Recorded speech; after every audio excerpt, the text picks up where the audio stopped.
วันที่20พฤศจิกายน2025นี้พลจัตวานางลีวงศ์ลาวลีรองรัฐมนตรีกระทรวงป้องกันความสงบได้ลงพบปะโอลมสุขยูและให้กำลังใจครูฝึกและนักกีฬากะโตปีตั้งและกีฬามวยเทควันโดที่เข้าร่วมแข่งขันในงานมหกรรมกีฬาแห่งชาติครั้งที่12อยู่สนามแข่งขันกีฬามหาวิทยาลัยแห่งชาติพันเอกพลพิษเสงสิริจันทร์หัวหน้าองค์การเมืองกลุ่มใหญ่การเมืองป้องกันความสงบหัวหน้ากองเลขาคณะรับผิดชอบกีฬากระทรวงป้องกันความสงบ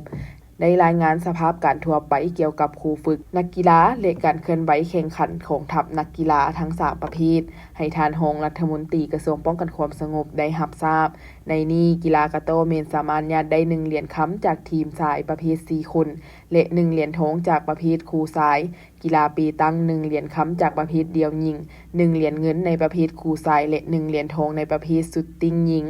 ส่วนกีฬามวยเทควันโดเมนได้1เหรียญค้ำจากประเภทปุ่ม4โฟนทีมชาย3คน1เหรียญเงินในประเภทปุ่ม4โฟนเดี่ยวหญิงและ1เหรียญทองในประเภทโตสู้หญิงรุ่น43กิโล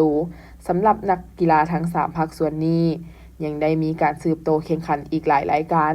โอกาสนี้พลจัตวานางลีวงศ์ลาวลีรองรัฐมนตรีกระทรวงป้องกันความสงบก็ยังได้ยกย่องสมเสยโตคณะรับผิดชอบครูฝึกและนักกีฬาทั้ง3ประเภทที่สุมทุกข์เหือแฮงกายแฮงใจและสามารถญาได้ผลสำเร็จในเบื้องต้นของการแข่งขันโดยเฉพาะเมนสามารถญาได้เหรียญค้ำในแต่ละประเภทกีฬามาสู่ทีมก็คือมาสู่กระทรวงป้องกันความสงบอย่างสมเกียรติพร้อมทั้งได้กล่าวให้กำลังใจกระตุกสุขยูนักกีฬาทุกคน